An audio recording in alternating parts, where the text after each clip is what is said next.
About social media and how it stresses you out. We're going to talk about this book right here, Logged In and Stressed Out. How social media is affecting your mental health and what you can do about it, by Paula Durlofsky. I'm not very good at that, am I? Anyway, let's go ahead and get started. Okay. Oh, wait a minute. We're already doing that, aren't we? Okay.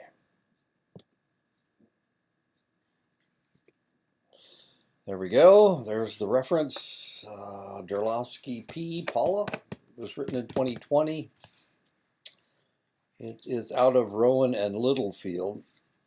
Passively consuming social media and other forms of technology, even when we're feeling pretty good about ourselves, can result in feeling way more sad, anxious, grumpy, annoyed, and irritable than we did moments before when we logged in. Humans evolved into social beings out of necessity. Dependence on and cooperation with each other enhanced our ability to survive the harsh environmental circumstances we faced centuries ago. Although certain threats to our survival have lessened in today's world, humans still have an innate need and drive to affiliate with one another. In fact, the lack of such connections in one's life can produce problematic feelings of loneliness and mental illness.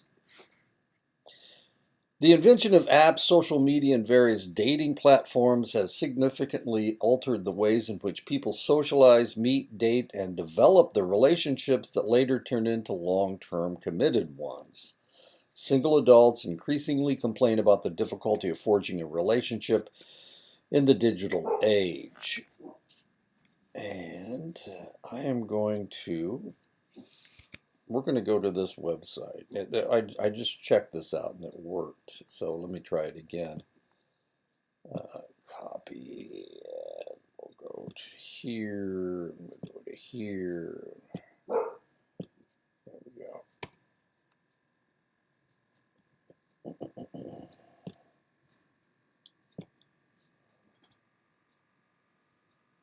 Maybe. Whether you travel to get away from it all or be at the center of it, it all starts with. Unfortunately, we have to watch a commercial before we get to the good stuff.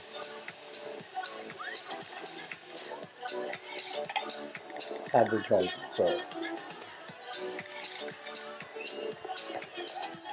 Wherever Where2 takes you, earn and redeem like never before.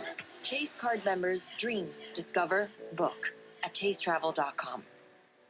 What if the biggest AI threat of all is to human relationships? The movie Her seemed like absurd science fiction a decade ago. A lonely, heartbroken man played by Joaquin Phoenix finds solace in an artificial intelligence female voice that he talks to through his phone and earbuds, played by Scarlett Johansson. The woman that I've been seeing, Samantha, she's an operating system. You're dating an OS? What is that like? I feel really close to her. Like when I talk to her, I feel like she's with me. You're dating a computer? She's not just a computer. You always wanted to have a wife without the challenges of actually dealing with anything real. I'm glad that you found someone. That sci-fi concept, fast becoming a troubling reality. As an example, here's one of countless chatbot apps providing AI friends. It's called Cupid AI, with a K for Cupid. It offers several avatars with distinct physical features and a list of personality traits for you to start interacting with and customizing. For instance, here's the opening message from an avatar named Alice, described as a curious and open-minded photographer. I'm Alice, a 25 years old, fun-loving and adventurous girl, seeking a partner in crime to travel the world with and make unforgettable memories. If you are new here, let me explain a few things.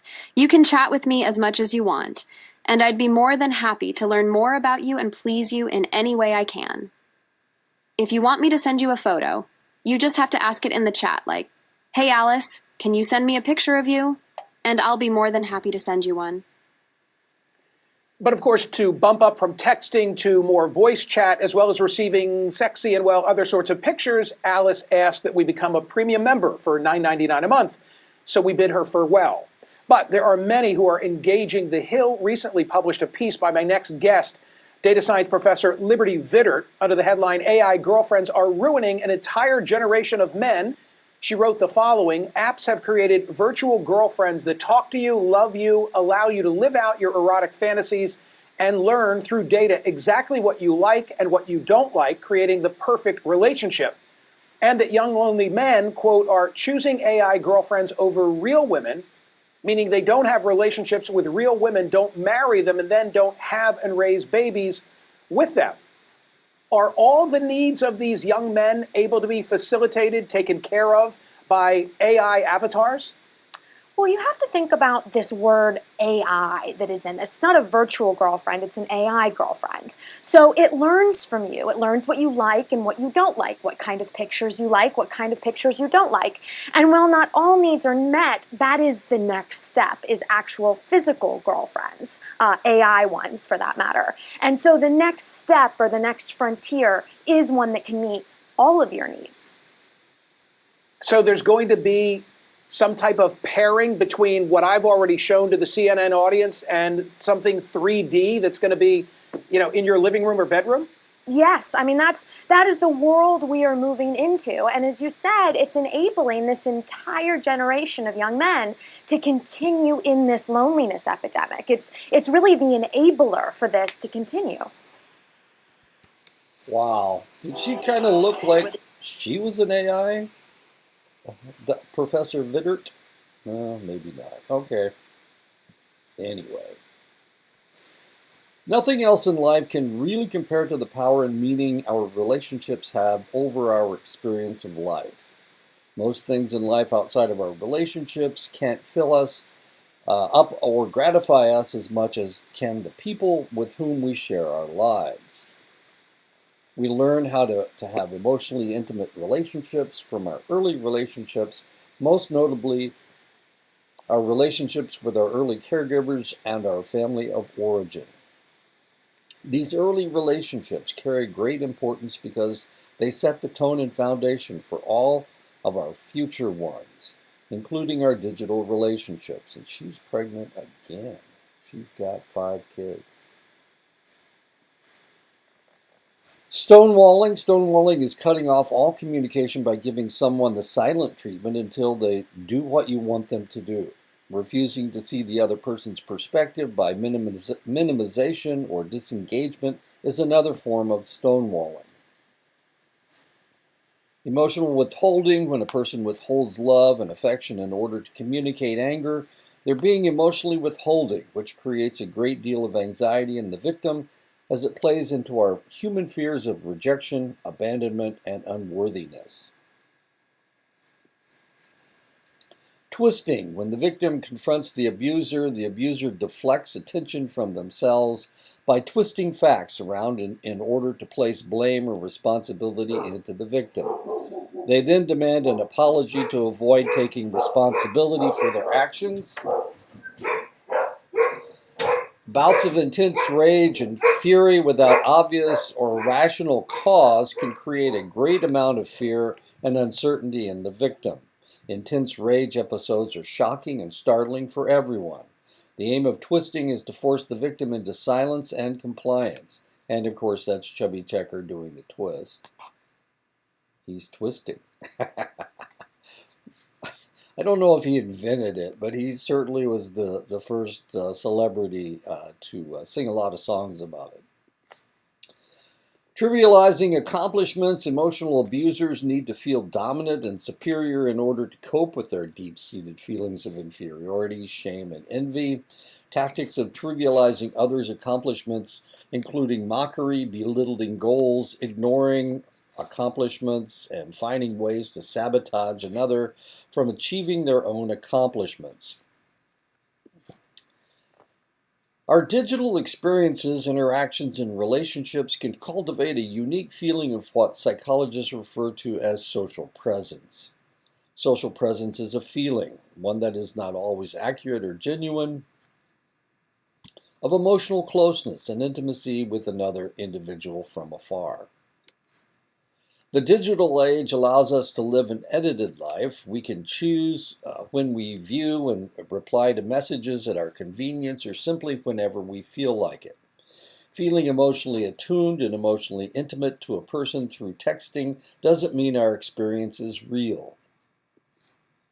One client created a whole new dilemma through a virtual affair, which forced her to lead a fake life, in that her intense feelings toward her virtual lover were to a degree a creation of her own projections and internal fantasies. The solution was for her to take a break from social media and technology altogether. One study found that on average, Americans check their phones 50 times a day. That's every half hour or so. Another study found that Americans check their iPhones once every 12 minutes, 5 times per hour.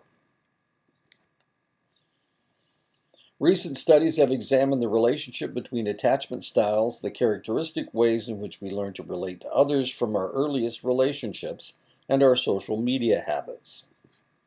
Secure attachment, caregivers are consistently available, emotionally attuned, empathic, and responsive to their charge's needs. People with secure attachment styles tend to exhibit confidence, healthy self-esteem, and an ability to regulate emotions and are more likely to have and enjoy healthy reciprocal relationships. Anxious attachment, when caregivers are inconsistent with their ability to be responsive, empathic, and emotionally attuned, their charges may develop anxious attachment. As adults, anxiously attached individuals tend to doubt their self-worth, show higher degrees of ambivalence, fear rejection, seek reassurance and approval, and long for constant closeness. When the anxiously attached are emotionally distressed, the urge to connect with others is heightened, and efforts made to connect often bring about negative emotional consequences. Avoidant attachment is characterized by a caregiver's general lack of availability and responsiveness. As adults, avoidantly attached individuals can be excessively self-reliant and mistrustful and might avoid intimacy. People in this group tend to use attachment deactivating strategies, never showing an outward desire for closeness or affection in most of their relationships. In 2005, only 5% of Americans used at least one social media platform. In 2005. Today, over 75% of Americans have at least one social media account. Many people turn to their virtual friends and followers on social media sites like Facebook, Instagram, Snapchat, and LinkedIn as a way to fulfill their attachment needs. Those with anxious attachment misuse social media, using it as a means for meeting their attachment needs. Anxiously attached social media users often overshare to fulfill the need for belonging and reassurance. They are also overly concerned with their online impressions, spending an excessive amount of time crafting comments and photoshopping uploaded pictures to their social networking sites to fulfill their need for validation. Another consequence related to anxiously attached social media users is a reported increase in anxiety after being online. The use of social network sites can trigger a cycle of anxiety for anxiously attached individuals by simultaneously acting as a trigger for relationship anxiety and a coping tool for anxiety reduction when emotionally distressed. This cycle is because insecurely attached people are preoccupied with how others perceive them. They look to others for reassurance and emotional support and are more likely to struggle with low self-esteem. A significant goal of treatment is to learn how to develop secure relationships. The therapist should work hard to establish a therapeutic relationship that allows the client to feel secure enough to open up and take emotional risks in sessions. The client should also examine both their present and past relationships in which they felt somewhat secure. Healthy relationships are a product of the relationship that an individual has with themselves.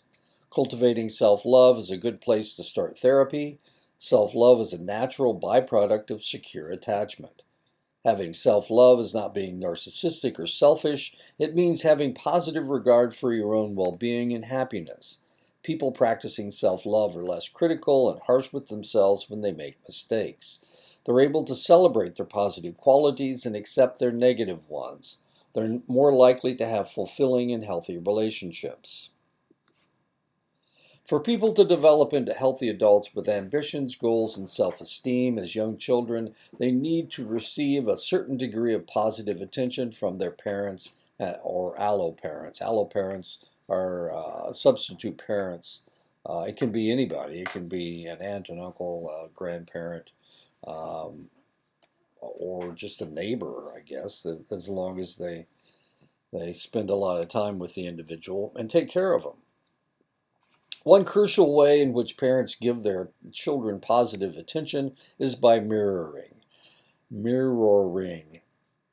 Parents mirror their children when they validate them, confirm them, and take great pleasure in their unique sense of self and achievements. Mirroring is an essential building block for developing secure attachments, healthy self-esteem, a healthy degree of confidence, emotional stability, and a cohesive identity.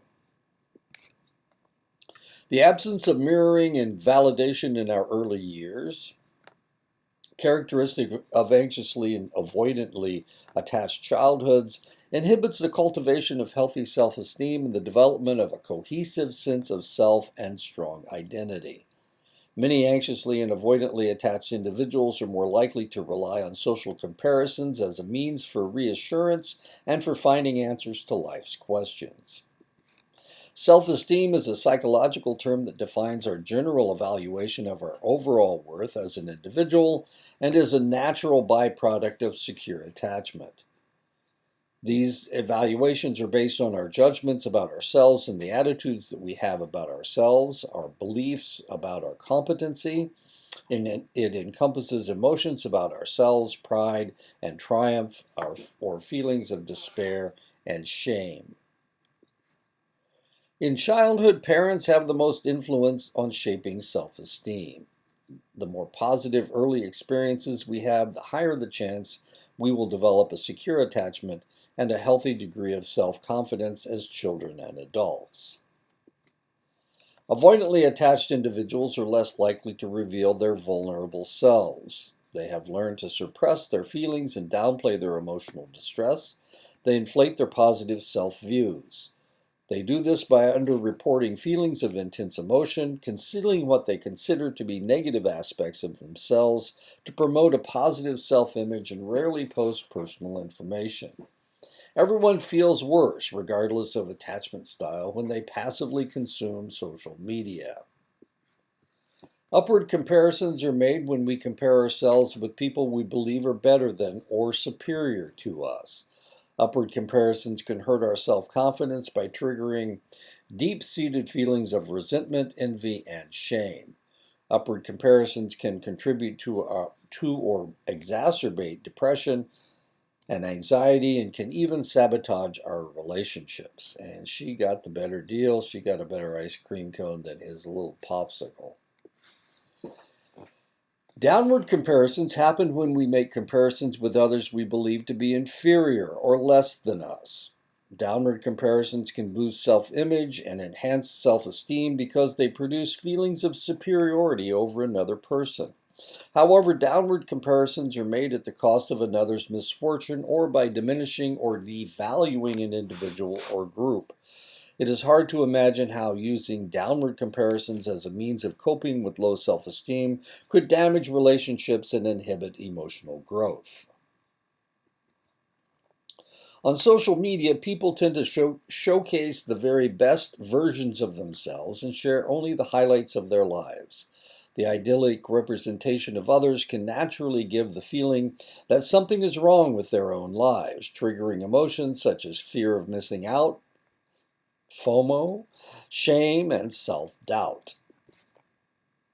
Fear of missing out, idealization, attributing overly positive qualities to another person or thing, and devaluation, exaggerating the negative attributes of an object or another person by seeing them as completely flawed and worthless, are forms of cognitive distortion.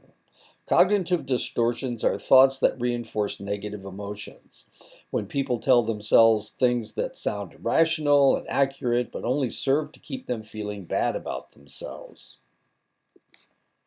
Since the ubiquitous use of social media, the use in numbers of those who have died by suicide between the ages of 10 to 24 years has jumped 56% from 2007 to 2017. 56%. There's an increase in the part social media plays in the manifestation of four mental illnesses or four mental health issues: depression, anxiety, body image disorders, and substance abuse disorders. An individual can lessen the impact of social media by educating themselves about the importance of developing social media literacy. Social media literacy is the ability to process the knowledge and beliefs gathered from consuming social media through the lens of critical thinking. Critical thinking is important because it allows us to realistically evaluate the information that is read, seen, and taken in from social media use. Social media literacy gives people the skills to apply multidimensional thinking to a one-dimensional social media world. Emotional health refers to our overall well-being. This includes self-esteem, degree of meaningful relationships, regulating and letting go of negative emotions, our level of grit and resilience. People who are emotionally healthy feel in control of their emotions and behaviors, have positive and strong relationships, and recover from setbacks. At the forefront of social media literacy is the concept of critical thinking skills. Cultivating critical thinking in the digital era is especially important for children, adolescents, and young adults, considering the amount of content they consume on a minute-by-minute basis. Skillfully being able to evaluate any type of digital media, including social media, means having the ability to determine what information is pertinent and what content may be excluded, and being able to accurately interpret the overall message and purpose of a text, picture, or post. These skills make us less vulnerable to being seduced and to falling into misrepresentations and fabrications of reality. Being aware of our emotions while we're logged on to social media is another important aspect of media literacy. Social media literacy entails the awareness of social media's impact on someone individually and on our society. It is also an information hub, shaping, reinforcing our attitudes, behaviors, preoccupations, and ideas. And I just bit my tongue. Ouch. As far as social media's potential destructive consequences for a person's recovery, it's not hard to see how scrolling through Facebook and Instagram, seeing photos of friends drinking and out having fun, can trigger unwanted cravings by stirring up a fear of missing out from being sober. Virtual triggers are alarmingly similar to real-life triggers. Being in a social setting where there's alcohol, such as a bar, a party, or any event where alcohol is served, or running into drinking buddies can trigger the faulty wiring in the brain that links drinking to pleasurable experiences and makes us only remember the good times we had when drinking or using other substances. Seeing pictures that conjure up these memories on social media has the exact same effect. Social media's powerful emotional impact should not be underestimated as a real potential trigger for those in recovery. Nothing about living with depression and anxiety is easy. Multiple factors, many which are beyond our control, like genetics, hormones, and early environmental factors, contribute to their manifestation. Social media has also been shown to trigger depression and anxiety, as well as make their symptoms worse. But one very important variable we do have control over is our thoughts, our cognitions. Most of life happens between our ears, meaning how we perceive and feel about our experiences, whether they're stressful, traumatic, sad, exciting, or joyful, comes from our inner thoughts, feelings, attitudes, and beliefs. But before we're able to attach feelings like joy, excitement, frustration, and anger to any given experience, we must first understand it by giving the experience a label or context. When our brain is in sync with reality, we correctly interpret our experiences, events, and social interactions, and can count on our emotions being accurate and healthy. But many people's brains regularly misread reality. Consequently, their inaccurate thoughts create what psychologists call cognitive distortions, causing a great deal of inner turmoil. When cognitive distortions spiral out of control, they exacerbate conditions like compare and despair, social comparison, envy, depression, and anxiety. Polarized thinking, black and white thinking. A person with polarized thinking categorizes people and situations as either or, all, none, and bad, good. Cognitive distortions of this kind lead to emotional distress because this kind of thinking doesn't take into account the complexity of most people and most situations. This type of thinking is often what lurks underneath feelings of FOMO, fear of missing out, envy, or low self-esteem triggered from social media use. Jumping to conclusions. At the heart of the jumping to conclusions cognitive distortion is the belief that we know exactly what another person is feeling and thinking and exactly why they act the way that they do. It's akin to being a mind reader.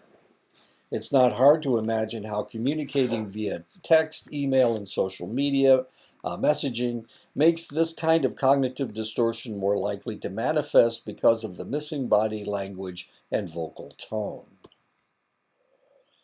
Should statements. People often use should statements to motivate themselves, but the general result is the opposite effect. Should, ought, and must statements can cause us to feel angry, pressured, resentful, and depressed. Eating disorders affect millions of Americans. It is estimated that approximately 30 million Americans will suffer from an eating disorder at some point in their lifetime. Eating disorders are the third most common chronic illness among adolescent girls, but it also affects boys, men, and women of all ages. Anorexia nervosa is characterized by weight loss, often due to excessive dieting and exercise, sometimes to the point of starvation. People with anorexia feel they can never be thin enough and continue to see themselves as fat despite extreme weight loss. Of all of the mental illnesses, the one that causes the most death, is anorexia nervosa. Bulimia nervosa is marked by cycles of extreme overeating, known as binging, followed by purging or other behaviors to compensate for overeating. It is also associated with feelings of loss of control about eating. Binge eating disorder is characterized by regular episodes of extreme overeating and feelings of loss of control about eating. I try not to obsess about my appearance too much, and I know that being on social media can make my obsessions worse. When I'm on social media, I'm just constantly comparing myself to my friends and the social influencers I follow on Instagram or watch on YouTube. I end up saying things like, I should exercise more. I should do the exercises she's doing. Or I must only eat raw foods. And then I will look more like the girls I compare myself to. At the heart of the technique and practice of radical acceptance is the ability to accept a difficult reality rather than fight against it. Research shows that we cause ourselves more emotional pain and suffering when we rail against situations and people that are beyond our control. Radical acceptance does not support the notion that a difficult reality or relationship is okay and that one should just give up and give in to situations or relationships that are hurtful and destructive. The most meaningful lesson of radical acceptance is learning that life can be worth living even in its painful events. Accepting the things in our lives we can't change ultimately leads to more gratitude, peace, and contentment. Studies show that greater overall social media use and high emotional investment in social media as a means for connection and validation were associated with insomnia and higher levels of anxiety, depression, and lower self-esteem. The direction of this relationship is still being debated, and the exact impact social media has on those struggling with a mental health issue remains unclear. Those higher in neuroticism may prefer to use social media as a means for meeting their needs for connection over connecting in person. And anxious and depressed individuals may use social media as a means for regulating emotions in much the same way a depressed or anxious individual might use alcohol, watching Netflix, or playing video games. A person experiencing normal mourning maintains self-esteem and the hope that things will get better during the mourning process. Sorry, I had to sneeze. A person coping with complicated mourning is consumed by feelings of despair and hopelessness. Complicated mourning can manifest itself physically through insomnia, weight changes, panic attacks, and substance abuse. It can prevent sufferers from attending school or work or from fulfilling daily responsibilities. Complicated mourning is all-consuming.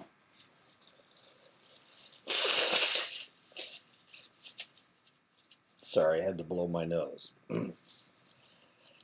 Turning to social media in the midst of mourning, particularly when mourning the end of a relationship, only increases the chance that it will progress to complicated mourning. Instead of social media usage, the mourning individual should use self-soothing methods. Self-soothing methods are behaviors that are meant to relax and calm one's senses. Meditation, reading, listening to music, watching television, taking a warm bath, exercising, calling a friend to talk. The goal of self-soothing is to channel negative, sad, or otherwise uncomfortable feelings into either neutral or positive ones to focus attention on something else. When we mourn the loss of a relationship, much of the work that must be done to achieve acceptance actually requires that we forget. This doesn't mean literally forgetting an ex-partner and wiping all traces of them from your memory, but through a process known as detachment. Moving on requires us to emotionally detach from that person in order to make room for new relationships and attachments. Healthy detachment from a past relationship lays the groundwork for letting go, moving on, and loving again. This process can only happen after consciously relinquishing and working through the feelings, both positive and loving, as well as negative and angry, that are harbored toward the person we are no longer on a relationship with. This type of emotional honesty can be challenging, but it is a major component of healthy grieving. Without emotional detachment, there can be no acceptance of loss. Talking about your feelings helps. Talking is healing. Constant checking social media isn't the only thing that can inhibit the mourning process. Studies show that consuming social media passively, ingesting content by scrolling through news, public posts, broadcasts, and public profiles without interacting with them is linked to negative well-being. Passive consumption of social media increases feelings of depression and loneliness. It can also exacerbate feelings of envy and fear of missing out, all of which can damage self-esteem. Feeling more sad and anxious when mourning is a loss. Feeling more sad and anxious when mourning a loss is the last thing to which we should be voluntarily subjecting ourselves. He's smiling. Self-sabotaging behaviors are made up of a complex set of actions and thoughts that ruin our good intentions and negatively affect our relationships, employment, quality of life, and emotional well-being. These self-sabotaging behaviors are usually learned in childhood through example and by modeling, and it is not uncommon for these behaviors to be passed down from one generation to the next.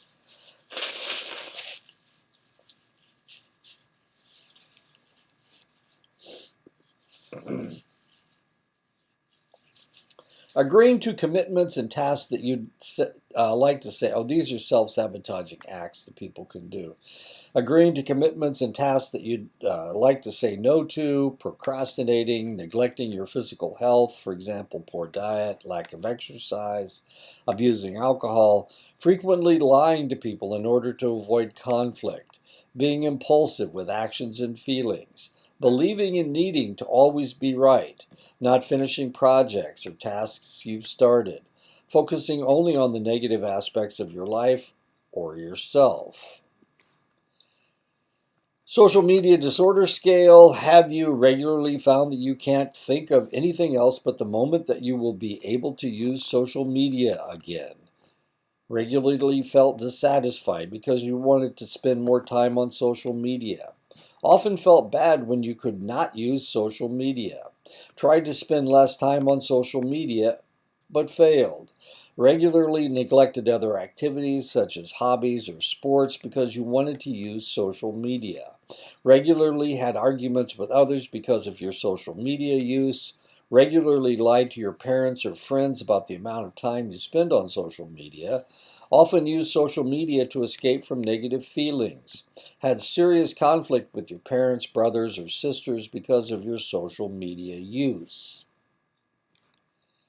Bored people feel sluggish, uninspired, weary, or apathetic. Boredom is emotionally painful. More times than not, chronic boredom isn't just a benign and normal state of being, but rather it's a symptom of a much deeper issue like unresolved anger and rage, powerlessness, depression, grief, anxiety, or feelings around lacking purpose and meaning in one's life. Anything we do to suppress, deny, avoid, or minimize negative emotions is considered a self-medicating behavior. A serious consequence of self-medicating behaviors is their tendency to cause us more problems than the original problem we were self-medicating in the first place. Being stuck is an inner feeling of stagnation and paralysis that can feel beyond one's control. When feeling stuck, whether because of lack of grief after a significant loss or feeling stuck in a relationship, it's normal for an individual to begin to question their core purpose, their life's path, and even their ability to make decisions. Being stuck causes us to feel hopeless and uninspired, and it's not a surprise to learn that feeling stuck can feel like boredom, leading to self-medicated behaviors. Common causes that lead to feeling stuck: underlying depression, self-doubt, fear of making mistakes, feeling powerless and hopeless, ambivalence, discomfort from trying new things and getting out of your comfort zone, no longer feeling curious to try new things. Emotional intelligence, or EQ, is the ability to identify and manage your own emotions as well as the emotions of others in an effective and positive way. People with high EQs are good communicators, modulate their emotions, are able to empathize with others, diffuse conflicts, and are more adaptable to life's challenges. Emotional intelligence is comprised of the following skills. Self-awareness. This is the ability to label, recognize, and understand one's own emotions. Self-awareness requires the individual to tune in to their feelings and not avoid their negative emotions, such as anxiety, fear, and sadness. Emotional intelligence is comprised of the following skills. Emotional regulation. This has to do with the ability to control strong emotions by not acting on raw feelings in an impulse or destructive manner. The ability to sit with unpleasant feelings, to give the individual the time and space to decide how they may alleviate or reduce negative feelings, cultivates self-confidence. Emotional regulation also helps the individual develop the ability to consider various solutions to a particular situation or problem.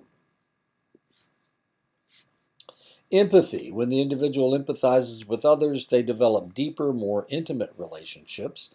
Empathy is the ability to recognize how and why people feel the way that they do.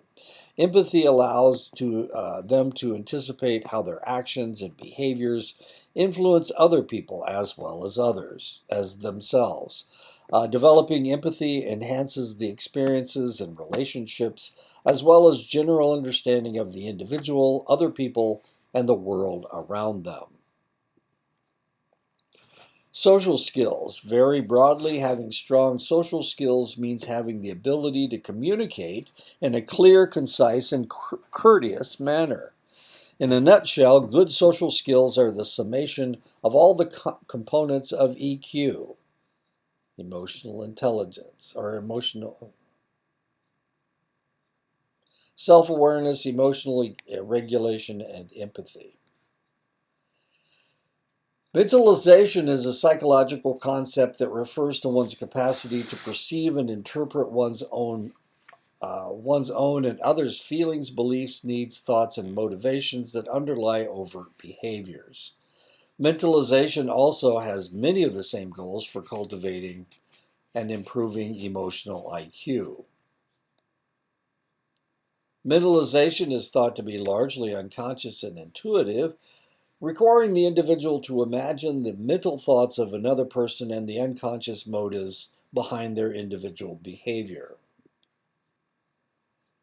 Psychologists break self-compassion down into three components: self-kindness, common humanity, and mindfulness. Self-kindness is defined as the ongoing, never-ending quest to understand in a kind, open, and curious way, rather than having an attitude of harsh judgment, self-criticism, and defensiveness. Personal flaws and inadequacies are treated in a gentle, understanding manner when one adopts an attitude of self-kindness.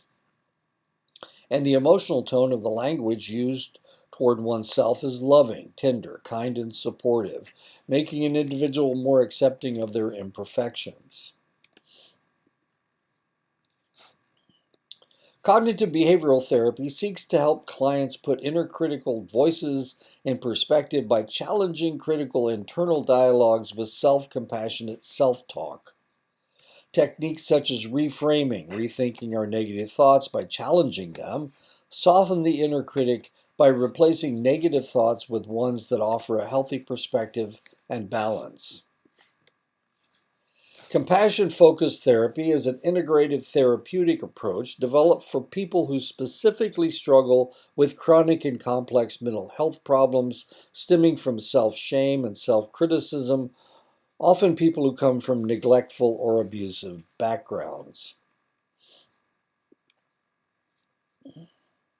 Most psychologists say that a healthy dose of shame, when rightfully felt, is beneficial to one's well-being in relationships. It keeps the individual on track for behaving in socially appropriate ways so they maintain their relationships and repair them when necessary. Guilt reflects emotions related to doing something wrong or bad, whereas shame reflects feeling fundamentally bad about yourself regardless of the situation or circumstance. Those struggling with deep-seated unhealthy feelings of shame tend to withdraw and hide from the world, only to be left feeling even lonelier and rejected.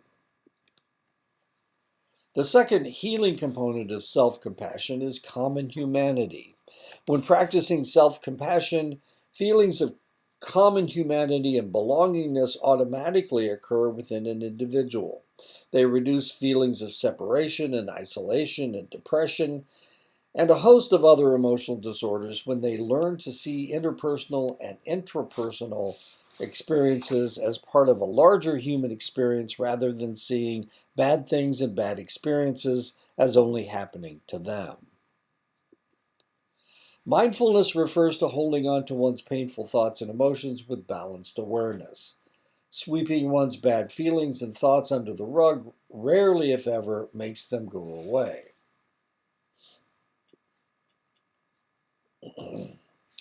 Exercising self-compassion and compassion for all people online is just as important and can contribute to healing on a global scale. With the rise in hate speech and cyberbullying and the climbing numbers of teen suicides, it is imperative that as a society, nation, and world, we recognize the urgent call for cultivating online digital compassion.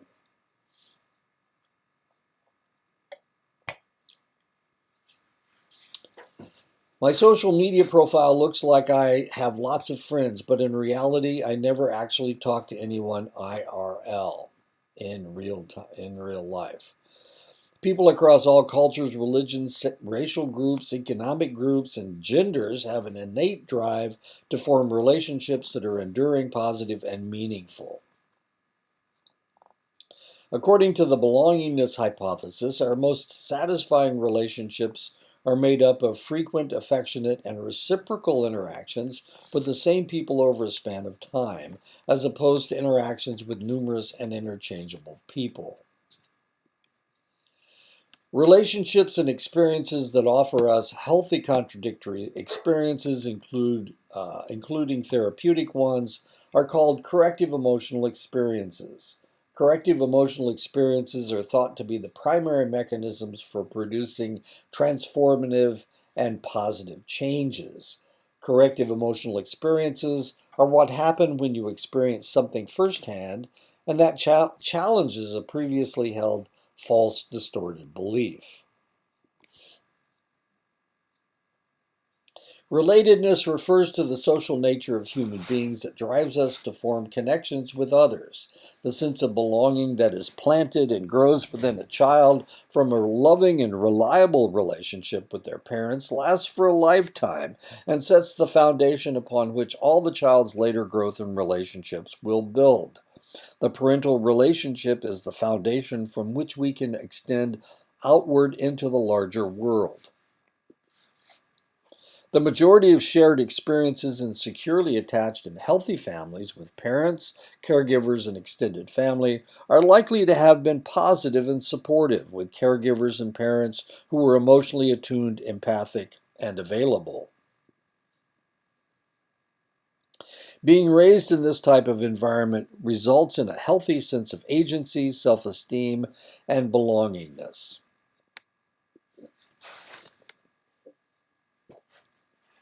Those raised in dysfunctional families have had more negative shared experiences with their families than positive ones, thus often resulting in lifelong struggles with feelings of belonging. Psychologists recognize the importance and influence of early childhood trauma on adult behavior. If not healed, early emotional childhood wounds will play out destructively on the direction through and reaction to life.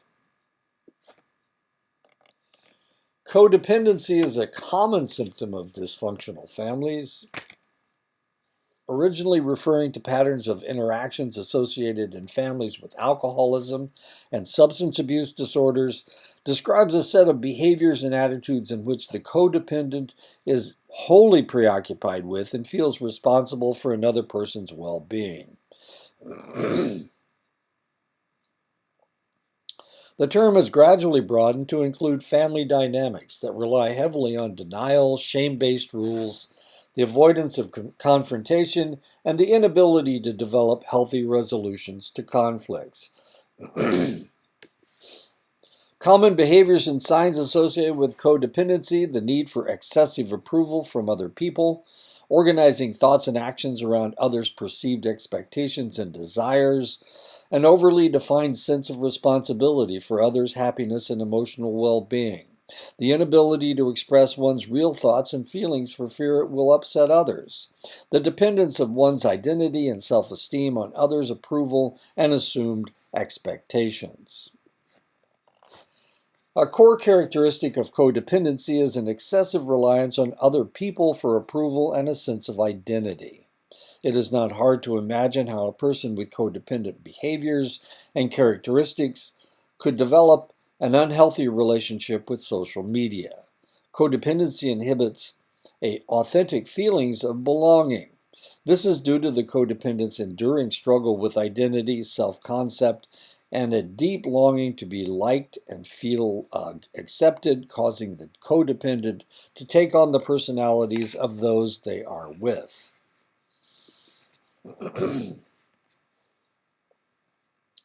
Having dependency needs is healthy and normal. In mature and healthy relationships, people are able to comfortably rely on one another for support, understanding, and help, while at the same time retaining a sense of independence and autonomy. This dynamic is reciprocated, not just one-sided. Healthy dynamics between people foster independence, resourcefulness, and resiliency, while codependent dynamics stifle and limit growth. This is especially true for the codependent. So much of their thinking and behaviors are organized around another's perceived expectations and desires. Evidence shows that just having a phone in the same room as us raises our stress and cortisol levels. Extended periods of high cortisol levels increase our risk for diabetes, depression, insomnia, high blood pressure, cardiac disease, and obesity, among other health issues. There's now a recognized medical condition, text neck, which refers to stress, injury, and pain in the neck caused by looking down too often and too long at our cell phones, tablets, or other devices. Good relationships keep us happier and healthier. It's not the number of friends we have that makes us happier, it's the quality of our relationships. Research links having warm and secure relationships in childhood to better outcomes in our health and emotional well-being in our later years. There's a link between the presence of meaningful relationships and heart health, all good reasons for prioritizing our in-person relationships. Phubbing is the act of looking at your cell phone while in the physical presence of another. Phubbing is an example of how technology diminishes our social interactions rather than enhances them. Research shows that those that frequently look at their cell phone when in the presence of another person struggled with fear of missing out, had low levels of self-control, and overused technology. Way to go, Michelle. Rip that phone right out of Barack's hands. There we go. Even though he's the president, or was the president. Not anymore. Phubbing is common with someone who grew up in a dysfunctional family and never learned how to have close and trusting relationships. They may push people away or do and say hurtful things to prevent closeness. They may use technology and social media as a stand-in for intimacy and in place of intimate relationships. And how many times have you seen this? Many studies link internet and social network use to procrastination, lower academic achievement, and poor concentration. One such study found that those with low self-control, habitual Facebook checking, and high enjoyment of Facebook are the very ones most likely to use Facebook as a form of procrastination. Designating tech-free spaces in our environments, our homes, is important for implementing boundaries around technology. It is especially important having bedrooms tech-free. Studies show a correlation between sleep issues, such as insomnia, with screen time. The blue light from cell phones, laptops, and other devices disrupts our circadian rhythm, leading to issues with sleep-wake cycles and poor sleep hygiene, which can lead to a host of health problems. Making a tech-free space leads to lower levels of anxiety and depression and noticeable improvements in focus, concentration, memory, and relationships. Frustration tolerance, our ability to withstand the discomfort of frustration, Frustration tolerance, our ability to withstand the discomfort of frustration, is a necessary skill that helps find balance. Learning how to move from the knowing zone into the doing zone is key to finding balance and making healthy decisions in the digital age. Most psychologists believe our sense of personal agency is what's responsible for allowing us to take action in our lives. Self-care is the intentional act of taking time to pay attention to yourself. It lifts, energizes, and recharges the individual. When self-care is neglected, it makes the individual vulnerable to feeling stressed out, depressed, and anxious. They are also more likely to abuse substances, overuse technology, and have a lower sense of personal agency. So what are the 7 pillars of self-care? The first is knowledge and health literacy, knowing. The second is mental well-being, feeling. The third is physical activity, can't argue with that. Fourth is healthy eating. Fifth is risk avoidance. If it's dangerous, don't do it. The sixth is good hygiene. And the seventh is rational use of products and services. And there you go. That should be it. Yes, it is. Okay. Okay, I'll talk to you next week. Big chapter. Next week we're going to talk about Cardaris. What is Cardaris? That's over there somewhere. Anyway, I'll talk to you next week.